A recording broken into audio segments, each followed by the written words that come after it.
Hello दोस्तों, हमारे YouTube channel पे आपका एक बार फिर स्वागत है। आज का जो हमारा विषय है वो विषय हो काव्यखंड से। काव्यखंड से हम आज पहले एक पद करा चुके हैं। आज हमारा जो पद है सूरदास के पद, उसका पद नंबर 2। पहले भी आपको बताया गया था, ये ब्रज भाषा के अंदर लिखा गया था। मीरा और सूरदास जी दोनों ही कृष्ण भगवान के बहुत अधिक भगत हैं। भक्ति काल के अगर कृष्ण भगवान के भक्ति में लीन का अगर कहीं जिक्र आता है तो सूरदास जी और मीरा। ये भी बताया गया है कि भी ब्रज भाषा के अंदर ही ये कविताएं लिखी गई है। तो आपने पहले में सुना कि उद्धव है बड़ा भाग्यशाली है, उद्धव वहाँ रहता है, कृष्ण भगवान के प्रेम में लीन नहीं होता, ये सब बातें आपने पढ़ी। अब यहाँ पर जो दूसरा पद है इसके अंदर क्या बताया जा रहा है कि श्रृंगार रस है। श्रृंगार रस के अंदर 2 भाग होते हैं। हम आपको यहाँ से शुरू करने से पहले कुछ बता देते हैं। श्रृंगार रस के अंदर 2 होते हैं, एक तो होता है संयोग रस और एक होता है वियोग रस। अब संयोग क्या होता है? संयोग रस वो होता है जब हमें किसी से मिलने के बाद कितना ही सुख अनुभव हो, यानी जिस व्यक्ति को, जिस वस्तु को, जिस भी अच्छी चीज को हम कोई ग्रहण करते हैं, हमारी आंखें उनको देखती है और हमारे मन को शांति मिलती है और हमारा मन खुश हो जाता है, उसे कहते हैं संयोग। और वियोग रस वो होता है जो हमारी कोई प्रिय वस्तु हो, हमारा कोई प्रिय वस्तु हो, उसका हमसे विछुड़ हो जाए, हमसे छूट जाए या कहीं दूर चले जाए, या हम ऐसे कह सकते हैं कि हमारा अंतरंग प्रिय कोई मित्र हो, हमारा अंतरंग प्रिय कोई व्यक्ति हो, वो बिछुड़कर हमारे से दूर चला जाता है, तब हम वियोग रस में चले जाते हैं। और अगर हम अपनी भाषा में बताएं कि जब हम कहीं और दूर स्थान पे होते हैं और अपनों की जो याद आती है, एक सीन के माध्यम से आपने देखा है जैसे स्वप्न चलते हैं, वो हमारे पास नहीं होता लेकिन फिर भी हमें उनकी यादें आती रहती है, वो एक वियोग रस में चला जाता है। और वियोग रस में मनुष्य है वो दुखी, हम कहते हैं कि चिंताग्रस्त हो जाता है और चिंताग्रस्त हो जाता है। इसके अंदर उस व्यक्ति को सिर्फ दुख ही एहसास होता है, दुख का अनुभव होता है। लेकिन संयोग रस में वही सीन चलता रहता है और हमारा मन है वो खुश हो जाता है। तो ये 2 हो गए श्रृंगार रस में। माधुर्य गुण के अंदर आते हैं। अब देखिए यहाँ पर वो क्या कहती है, उद्धव को उन्होंने संदेश दिया, उसके बाद का क्या सीन है। मन की मन ही मांझ रही कि हमारी जो बात है, उद्धव ने जो वृंदावन में आकर, मथुरा से वृंदावन में आकर उनको उद्धव ने जो बात कही, उसके बाद में क्या कहा कि मन की जो बात थी वो हमारी मन के अंदर ही रह गई। देखिए यहाँ पर कवि क्या कहना चाहता है कि कुछ ऐसी बातें होती हैं जो सिर्फ ही व्यक्ति विशेष को ही बताई जाती है। जैसे आपने देखा होगा कि कुछ बातें ऐसी होती है जो हम अपनी मम्मी पापा को बताते हैं, कुछ बातें ऐसी होती है हम अपने मित्रों को बताते हैं। तो ऐसे ही कुछ बातें हैं, ये क्या कहते हैं कि गोपियां कहती है कि हमारी जो मन की बातें थी वो मन के अंदर ही रह गई। वो मन वाली बातें किन को बताना चाहते थे? कृष्ण भगवान को बताना चाहते थे।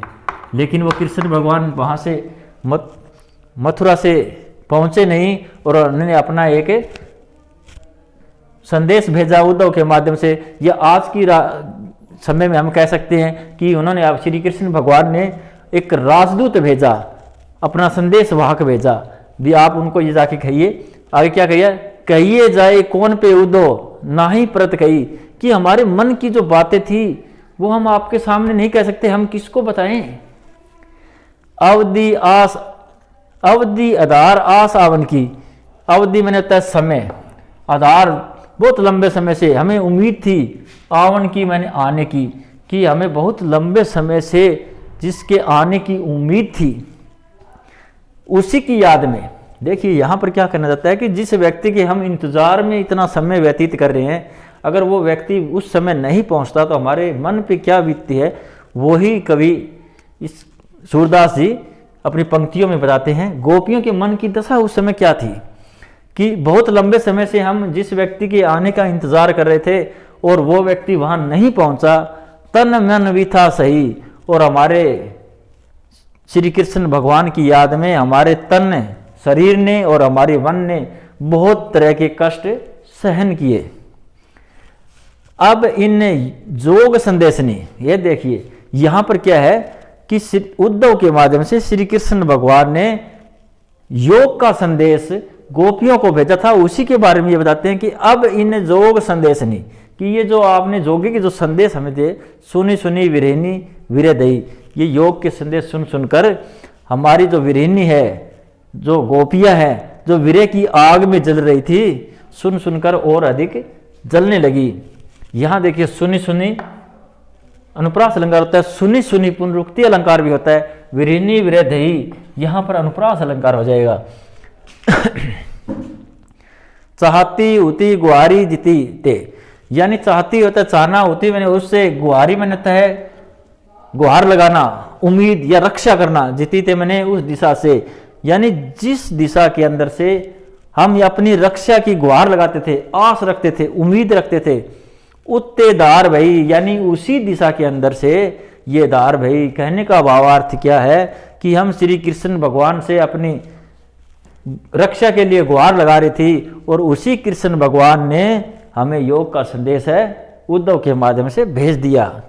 आगे देखो, सूरदास जी क्या कहते हैं, अब धीर धरी क्यों, कहते हैं कि सूरदास जी कहते हैं, यानी गोपियों के माध्यम से, गोपियां क्या कह रही है कि अब हम अपने धैर्य क्यों धरें, हम अपना धैर्य क्यों बनाए रखें, क्या मर्यादा लई, यानी यहाँ श्री कृष्ण भगवान ने अपनी मान और मर्यादा है लई मैंने त्याग दिया, छोड़ दिए, कि हम उनके लिए क्यों अपना धैर्य क्यों बनाए, क्योंकि श्री कृष्ण भगवान ने अपनी मान मर्यादा है वो सभी त्याग दिए। तो यहाँ पर व्रत भाषा का प्रयोग किया गया है, माधुर्य गुण है, और वियोग रस का प्रयोग किया है। वियोग रस कैसे कि पूरे पद के अंदर गोपी है वो श्री कृष्ण भगवान की याद की विरह की अग्नि में जल रही है, श्री कृष्ण भगवान की बार बार यादें आ रही है।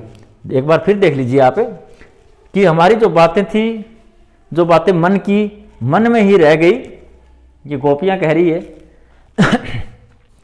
कहिए जाए कौन पे उद्धव नहीं परत कही, यानी जो हमारी बातें थी है उद्धव, हम श्री कृष्ण भगवान को बताना चाहते थे, वो बातें अब हम और किसी को क्या बताएं।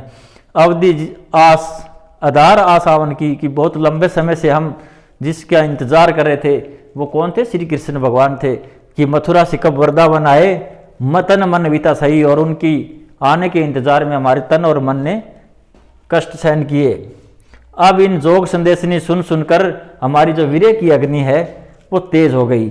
यानी कहते हैं कि जिस व्यक्ति को विरह की अग्नि हो, यानी प्रेम में एक ऐसी कला होती है वो इंसान को कहीं से कहीं ले जा सकता है, आपने देखा भी होगा।